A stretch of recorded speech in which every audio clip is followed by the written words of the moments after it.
This is Real Estate Rookie episode 216. And I think the number one rule to being a good mentee is actually taking the advice of the mentor. A lot of people come to me and I say, read this book and do this and do that. And I never hear from them again. But when I hear back from somebody that's like, Pat, I read all 3 of the books. Here's a picture of all the notes I took. I did exactly what you said. I went out there and did this and did that. I'll be like, great, stay in touch. My name is Ashley Kerr, and I'm here with my co-host, Tony Robinson. And welcome to the Real Estate Rookie Podcast, where every week, twice a week, we bring you the inspiration, information, education, and motivation you need to kickstart your investing journey. And I usually like to start the shows by giving a quick shout out to the folks that have left us a review. This week's review comes from Yuri to Wealth. And she says, best podcast for people getting started. Yuri says, this podcast has helped me stay motivated and want to level up and become financially free. It amazes me hearing other people's stories, and I always learn a thing or two from every episode. I am so glad this podcast exists. So Yuri, we appreciate that. And if you haven't yet, please leave an honest rating and review on whatever platform you're listening to. The more reviews we get, the more folks we can reach. More folks we reach, more folks we help. So Ash, you've got a really, really good episode lined up for today, right? 2 just absolute juggernauts of the game. One of them is a self-described OG legit real estate investor. So I'm excited for people to listen today. Yeah, we have Pat and Tim on today, who just wrote the book for Bigger Pockets, The Quitter's Manifesto. And they are going to break down why this is important for a rookie investor to actually take a read. They go through as to how they quit their careers to go into new careers or new passions. And a big thing they brought up several times is that the goal was kind of to not do any obligations, but to do your passions, to do what you wanted to do. And I think that's really awesome. And sometimes all of us need that reminder in life. Yeah, that part really struck a chord with me. They talked about moving from 100% obligation to 100% interest. And I feel like right now I'm like 90% obligation, maybe even like 95% obligation, like 5% interest. So that part really resonated with me, and more so they give you some instruction on how to do that. So first, these guys, they run the company called GoBundance. So basically their entire working life, all they do is talk and teach and network with super successful entrepreneurs in all forms of business. Let's just name drop and say Brandon Turner, David Green, and GoBundance, and look at them. Yeah, amazing. Exactly, right? And there's a lot of other really successful folks in that group. And they just, both Pat and Tim have a knowledge of things to just kind of open up your mind as an entrepreneur. Mm-hmm. They talked about journaling and how to make that the most useful. They talked about, we spent a good chunk of this episode talking about mentorship, and not just the benefits of it, but like practical, tactical ways you can go out and find a mentor that I think will really resonate with a lot of the folks that are earlier on in their journey. And how to be a good mentee too. Right. I think it's really important that they talk about. So many good things. And they also talk about the kind of progression you go through in your business when it comes to like you're kind of starting out at the ground level and what it looks like once you've built kind of a successful business and how to get there. So just like this conversation easily could have gone on for like 2 hours. Like these guys are phenomenal, a wealth of knowledge, and I'm excited for you guys to hear it. Tim and Pat, welcome to the show. Thank you guys so much for joining us. Can we get started with Tim, maybe you going first and just telling us a little bit about yourself and who you are? Sure. Well, I was the least likely to succeed in your class, going back to high school. Barely graduated high school, never went to college. And at 25, I was a part-time grocery clerk, not getting enough hours and trying to do side hustles to make money for my 2 small kids. Then I found my niche selling real estate. I sold a lot of real estate. I was damn good at it. Really concentrated on coming through for whoever I went to work for. And then I also invested a lot in real estate while I was in the trenches. And I sold 17 properties with 52 tenants in 2008 right into the Cali craze, and tapped out and retired. And candidly, I've never worked since. So that's quite the story. Yeah. It was fun, but it's, Yeah. yeah. So we wrote this book, Quitter's Manifesto, about how to quit whatever you're doing. And Pat and I are the original quitters, and we become very, very good at quitting what's behind us to tap dance to the next incarnation. So that's what this book's all about, and we're excited to share it with your listeners. Pat, what about you? Who are you? What's your story? Who is Pat Hiban? I don't know. I'm in a lot of therapy to try to figure that one out. Yeah, let's dig deep here. So a little bit different story than Tim. I went to college, but I got a 2.3 GPA in sociology. And I found I couldn't get hired really, that the jobs weren't, big for sociologists. So I got into a job with the least barrier to entry, and that was real estate sales. And started at 21, worked all the way till 46, 47 years old, selling real estate. Sold a lot of houses, made a lot of commissions, one house at a time, and just worked my way through the ranks of about 5 different major companies. Had my own company, had a mortgage company, had a title company, did everything in that realm. And then I just got out. I just exploded like, I don't want to do it anymore. And that was that. And then at that point, I did 4 or 5 ventures that kind of just failed, that I just seemed like a good idea at the time, scratching some itch, but didn't pay and didn't work. So then eventually Tim and I, along with a couple other guys, started a men's mastermind called GoBundance. And now between our women's group, our men's group, and our rookie group, we have over 1,000 members, 1,020 members, paying members. It's just a miracle, really. And then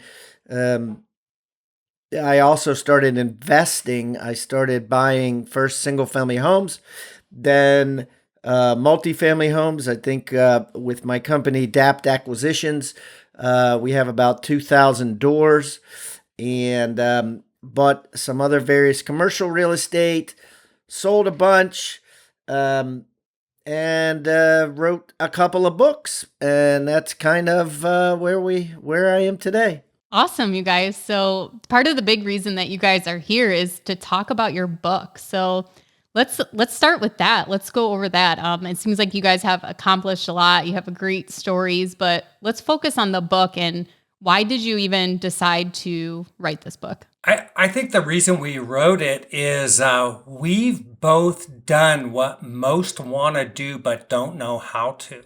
And that is to go from obligation, 100% obligation, to as much as possible 100% interest, doing things you love to do. And in the book, we have the interest over obligation quotient.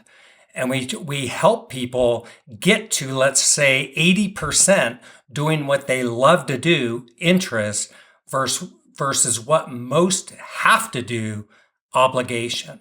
And that's one of the premises of the book is, that's one thing Pat and I were able to do is start in total obligation. And that was being selling real estate and being doing the things we had to do daily to kind of juggling the other real estate to get us to a place where we could do what we want to do pretty much all the time. And I found, like, when I tapped out at 40 years old, I started doing a lot of time just getting the goods in the mountains, skiing 100 days a year, doing things I really wanted to do. And that helped me, as well as Pat, start GoBundance, start DAP, start figuring out what's on the other side. And because so many are just focused. They're on the hamster wheel and can't get out. And that's what this book does, is gives you the tools to go to what's next for you. So Tim, one follow up to that. I think for a lot of the Rickies that are listening, obviously, I think a lot of their goals are to at some point, focus on the things that interest them and not so much their obligations.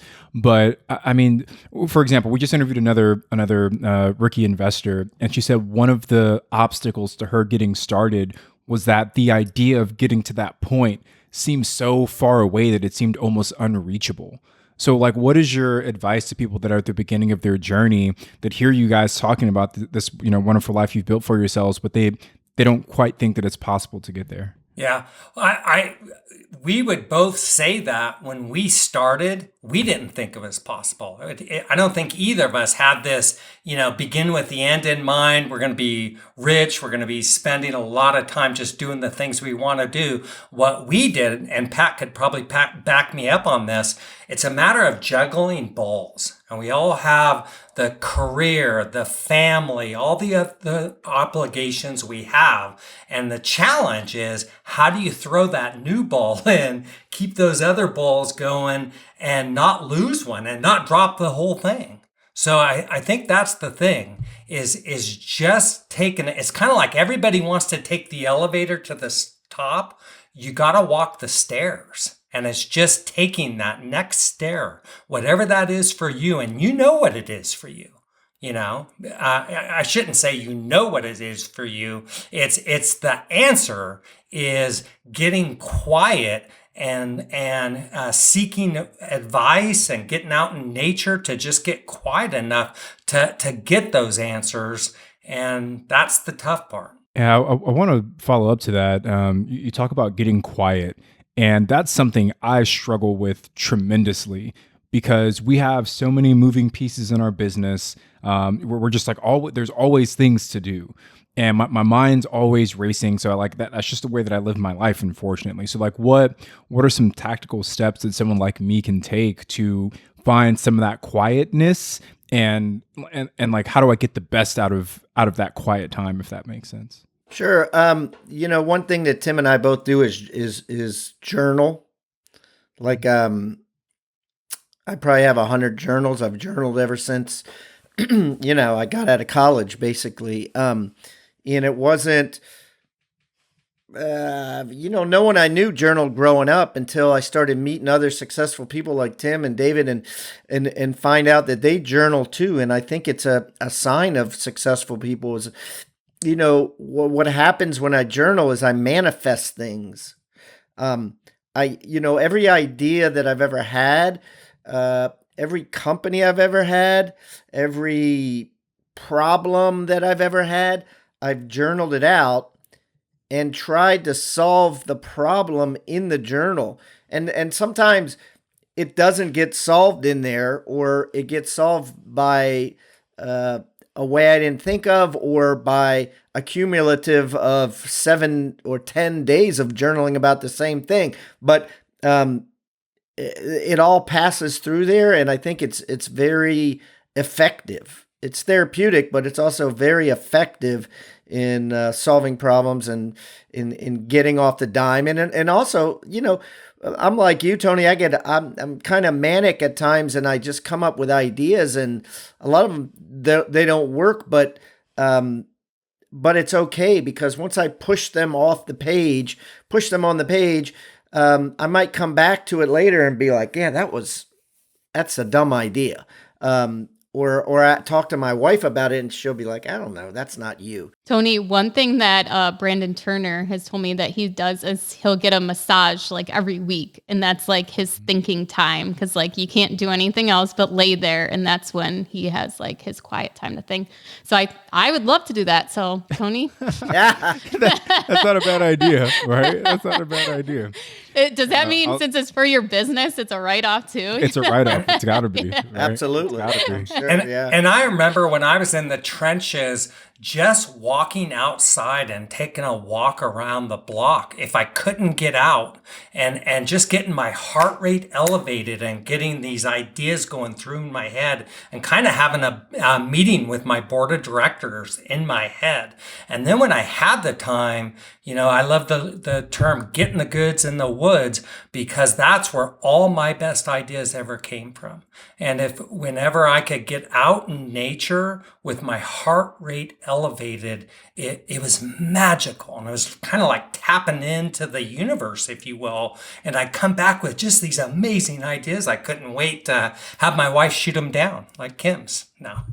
Well, you briefly mentioned about the board of directors. Can you expand on that a little bit more? Well, there is a piece in this book about having a quit team to help you actually quit. And I think, Pat, you should touch on that. But Napoleon Hill, in his great book, Think and Grow Rich, talked about a board of directors in your head. And if you look at all these different areas of our lives, maybe it's business, maybe it's exercise, maybe it's relationships, having people that are mentors and coaches that help you get clarity of the things that are most important to you. And Pat and I have talked numerous times about this. First of all, both of us have two coaches right now in our lives. We've had a series of coaches throughout our lives. I told you I never went to college, but I wish I would have kept score, because I know I've spent somewhere between $500,000 and $1 million on education. If you name any of the greats I saw back in the day, Jim Rohn and Wayne Dyer and Zig Ziglar and so many, I could just go on and on with all the different programs I went through. And these people are kind of like my coaches in my head, who I'll hear their voices. And I think all that helps lead you to beyond what you think is possible. Yeah, and I'll tuck on the quitting. For anybody that wants to quit, we recommend creating a quitting team. And on the team, there's 4 categories of people. You've got stakeholders, number 1.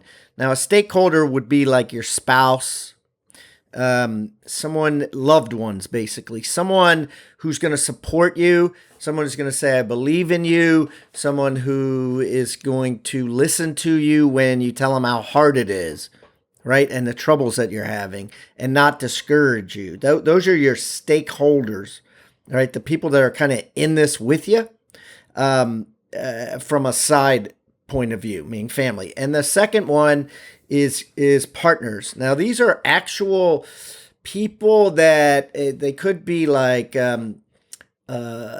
businesses that you use, suppliers, investors in your company, people like that are not necessarily owners of the company, but they're attached somehow, right? If you do well, they do well. And they might be able to link you with other people or other businesses to do you a solid so that you do well, and thereby they would do well, if that makes sense. The third box, and we have boxes in the book for you to fill out names and put at least a couple of names in each box, is mentors. Now, mentors are not like this old dude with a beard and long white hair sitting underneath a tree somewhere, right? In a blue shirt, headphones on right now. Exactly. Oh, that's great. It's this is somebody who actually is in your exact business or a similar business, right? So in real estate, this would be like someone who's been in the trend. It's funny. This is relative. I had dinner last night with a guy who owns a big real estate broker, and he texted one of his agents, and he said, I'm having dinner with Pat Hiban. And the guy goes, oh, I know of Pat Hiban. He's the real estate OG legit. Oh, you need that's a beard. quite the compliment right there, right? Now he needs a beard. I was like, wow, I've been called a lot of things, but never real estate OG legit. I was like, okay. So that's my rap name, real estate OG legit. Anyways, so I would be a mentor, right, to that kid. So somebody who actually has done it, and can save you time because, they've already done it. They've already learned the lessons. They've already gotten their teeth kicked in, so they can keep you from getting your teeth kicked in and save you time so you don't have to make the mistakes that they made. That would be mentors. And then the last one, which is coaches. And coaches are different than mentors because the thing that coaches do is they offer the accountability piece, right? Like you're paying them to be a drill sergeant or like a personal trainer, right? You're paying them to yell at you if you're not doing things that are going to make you more money. Like if you're real estate, if you want to get into real estate investing, it would be, go and visit, doing drive-bys of vacant houses where you see high grass and leaving them notes or whatever the process is that's going to make you money. There's an accountability piece to a coach that a mentor is not going to, there's nothing in it for them. They're not going to alienate you by being a jerk on purpose, but a coach will. A coach, you're paying money to be a jerk to you on purpose. So those are the 4 boxes. And we encourage everybody before they quit or go out in an endeavor of self-employment, entrepreneurship, before they do that, fill out 2 names in each of those boxes. Pat, what a wonderful kind of description of who you need to consult with in your life. And the one I want to drill down on, I think, is the mentors piece, because for a lot of rookies that are listening, their dream is to find that mentor that's going to kind of hold their hand and share a lot of the wisdom and lessons learned that mentor has and pass it along to this new real estate investor. So if I'm someone that's new, maybe I don't necessarily have a big network myself of people that invest in real estate, which is true for a lot of new people. And Pat, I'll ask it to you first, and then Tim, if you can follow up. But like, how can I, as a new investor, find that mentor that's willing to give me the time and energy of sharing all those lessons? Go to biggerpockets convention. Really, that's how, here's an interesting fact.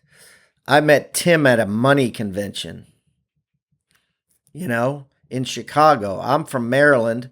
He's from California. I was tying my shoes to go for a run in the lobby, and he came out in running clothes and was going for a run. And we ended up running together and meeting. And we were both interested in money. He had more money than me. He had a lot of real estate, which I didn't have at the time. So he essentially became my mentor in that. He was also and is my mentor in quitting. Like when I met him, he was like 41 or something, and he had just quit, So I was like, wow, this dude quit at 40 years old. I need to run with him. But the point is, that's the answer to your question. You got to put yourself out there with other people that would be your mentor, and just grab them in the hall and just start talking to them. And everybody, guys like me, real estate OG legit people, we're egomaniacs, right? We love talking. We get high from talking to people. So if a young person comes up and asks us questions, we're not going to be a jerk to them. That's reality.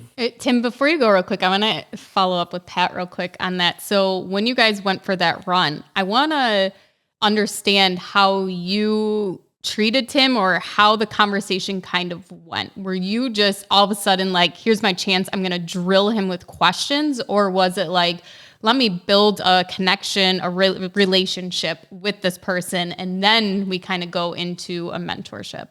So this might not be the answer you think or recommend, but so first of all, I had happened to be talking to another guy that was Tim's friend at a social cocktail party or something the night before. And he's like, you got to meet my buddy, Tim Rhode. And so I knew of him. from literally the night before, and I guess I knew, somehow I might have known like that was him or something. I'm not sure. But my personality is, and this is not good. I actually have a communication coach that I'm working with to try to change a little bit of this, but my personality is sometimes I go too fast into asking questions, and it alienates people. They think I'm like a private investigator working for their ex-husband or ex-wife or something, like, no, it's seriously like, people, I had a woman, ask me if I was an FBI agent, pretty recently. There's a story behind it, but I was curious about something and I was asking her too many questions. Anyways, so to answer your question, Tim and I connected over passive income. We connected over real estate. We connected over wealth. The seminar we happen to be at is called Money Matters. So, pretty much everybody there was there to talk about money. So that's kind of what I did. So unfortunately, we connected after. Like we grew as friends later, but during that run, it was like, how many rental properties do you have? How much money? You know what I mean? What do you do? That's so interesting. And I like to hear, both sides of it as to how people build a relationship. And Tim, did you have other people trying to talk to you because of your status at this point during that conference? And why did it end up being Pat that you kind of built this relationship? Or do you have like 5,000 Pats around you all the time that you're friends Not with at all of that them? time. Actually, that all came because of that Money Matters seminar. The next day, I went running with David Osborne and Pat. And that we became the three amigos, and we started our own mastermind, and that's turned into GoBundance. And just to take that to the next level, you guys all know Andrew Cushman. He's a regular on Bigger Pockets show. When Pat talks about DAPT, it's David, Andrew, Pat, and Tim, and Andrew is our horse, and he goes out and finds all the apartments. And it's so this is really a key piece for all the people that are listening to this is, it's kind of like we built a team together. We started really small, and it was the three of us, and then GoBundance became from those three, as Pat said, is now 1,000 people. DAP started off as one apartment complex because I knew Andrew from when I used to coach real estate investors, and we plugged him in as the one finding all the deals. So the point is to the listeners is it's who, not how. And it's finding that piece that completes you. And Pat, David, and I together just took us, to another level in our lives of not just finances, but health and fitness and relationships and stuff. And we all fed off each other. I would like to touch on the who did I find for mentors early on? And one was a guy in my hometown. His name was Johnny Vieira. And when I changed my identity from Tim lists and sells real estate and buys a few rentals, in about 2000, I decided I want to go full on into investing and quit listing and selling real estate. So I made two moves. One, I wrote a plan called Tim is Now an Investor Plan. And two, I reached out to the biggest investor in my area, Johnny Vieira, who owned 250 rentals at the time. And I bought the dude breakfast. And that's a key point in this. Don't just suck his head. Ask for or ask what you can do for them. So it was something that I wanted something from him. So I wanted to make darn sure that I at least bought him breakfast. And he was so generous. Just like Pat said, he was very, he's way beyond he just threw his cards on the table of everything he was doing. I'm taking copious notes, and it really helped my investor game. So I think that's something that can really help, those around you. And obviously, being into investor meetings and stuff like that, and doing the homework. That's part of those stairs I was talking about, is doing the things, going to that seminar we went to. What a game changer. That $3,000 has been a $5 million hit. It's good returns. Yeah. No, I was just going to say, Tim, I mean, on the mentor piece, right? And I want to talk a little bit about the team building too, before we move on to that, just back to the mentorship really quickly. I know something that I struggle with is, and I have access to pretty successful entrepreneurs and real estate investors in my network, but I hate the idea of just like going to them and asking for things and not being able to provide value in return. And it's like, what value can I give to someone that already has 3,000 units? They have their team, they have this, they have that. So if I'm a rookie, how do I identify ways to add value to these potential mentors? That way they I don't know, maybe give me the time of day. I would find somebody who knows them and knows what they like, and find something you can do to add value to them. I mean, honestly, just buying them breakfast wasn't enough. It was very nice that he did that, but I would have maybe found somebody on his team and find something they're really into, and get them a gift or something like that. But it's worth it. And it's okay also just to reach out and say, hey, I know you don't know me, but boy, would you mind spending 15 minutes, 30 minutes on the phone? Give me something like that. So ask them. There's a great question: is what can I do to earn the opportunity to have lunch with you? Do you know what the answer would be if someone asked you that, though? Because I don't know what I would say to that, I guess. Same. Yeah. Like if someone said that to me, and I think that's what I struggle with, is I have a lot of people that reach out to me on Instagram and say, I'd love to work with you. What can I do for you? I have free time. I can do this. But I don't know what to even task them or assign to them, or what they could send to me or whatever. Well, a lot of them aren't gonna, the answer to your question is that you don't have to necessarily really give them something. It's kind of rhetorical. Like, you're hoping that they say, don't worry about it, I'm happy to meet with you. But they could say, if they're logically thinking, they could say, well, give a donation to my charity, which a lot of rich people have charities that they are fond of, or have their favorite charity, if not their own charity. And that works if they ask for that, or if you want to do it. The other big thing that I actually talk about in my first book, 6 Steps to 7 Figures, is how to be a mentee, how to be a good mentee. And I think the number one rule to being a good mentee is actually taking the advice of the mentor. A lot of people come to me and I say, read this book and do this and do that, and I never hear from them again. But when I hear back from somebody that's like, Pat, I read all 3 of the books. Here's a picture of all the notes I took.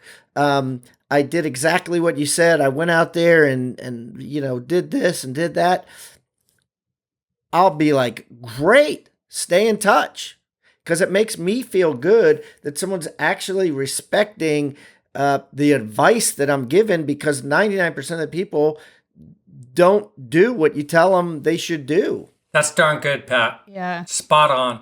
I want to talk a little bit about the team building piece. Tim, you had mentioned about DAPT and how it kind of came together, and that Andrew was the kind of workhorse to kind of put that all together. So as I'm looking to set myself up to quit, we talked about the stakeholder, the partners, the mentors, the coaches. But what about the team I actually need once I do quit? What does that part look like?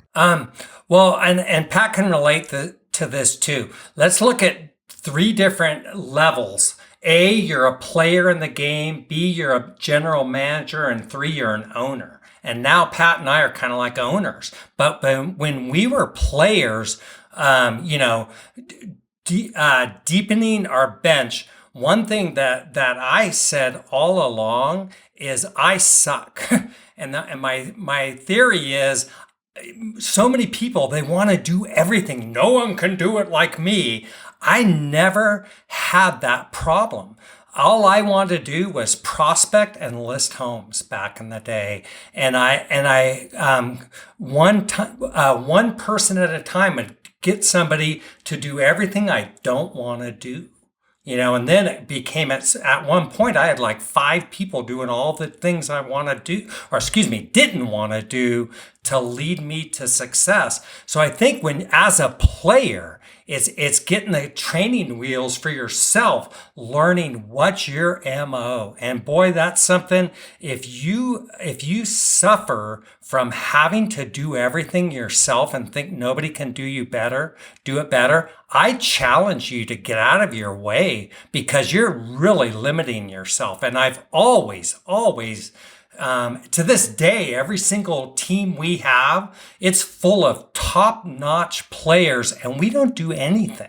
And I rarely did all along. As a player, as the GM, as the owner, I got as much off my plate as early as I possibly could to just concentrate on my unique 10%. Tim, I love that. I want to hear from both of you. So, Pat, maybe if you can answer first, and Tim, we'll go back to you. But I think that's every new investor's dream, right? Is to be able to build this business where they outsource all the stuff they hate doing. They're really working in their area of expertise, just the thing that they're uniquely skilled at doing.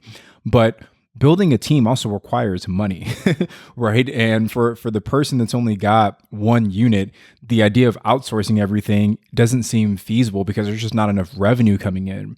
So, as you're building your business, Pat, how do you know when, like, to start bringing people in? And does it make sense to maybe give yourself a pay cut to start paying someone else to do some of the work that you were doing before? So the answer is, it always does at some point. You should do it yourself, for 50 hours, maybe 60 hours a week, right? Like if you're if you're going to make this a full-time thing as investing, you should actually work 50, 60 hours a week in building it in the beginning, right?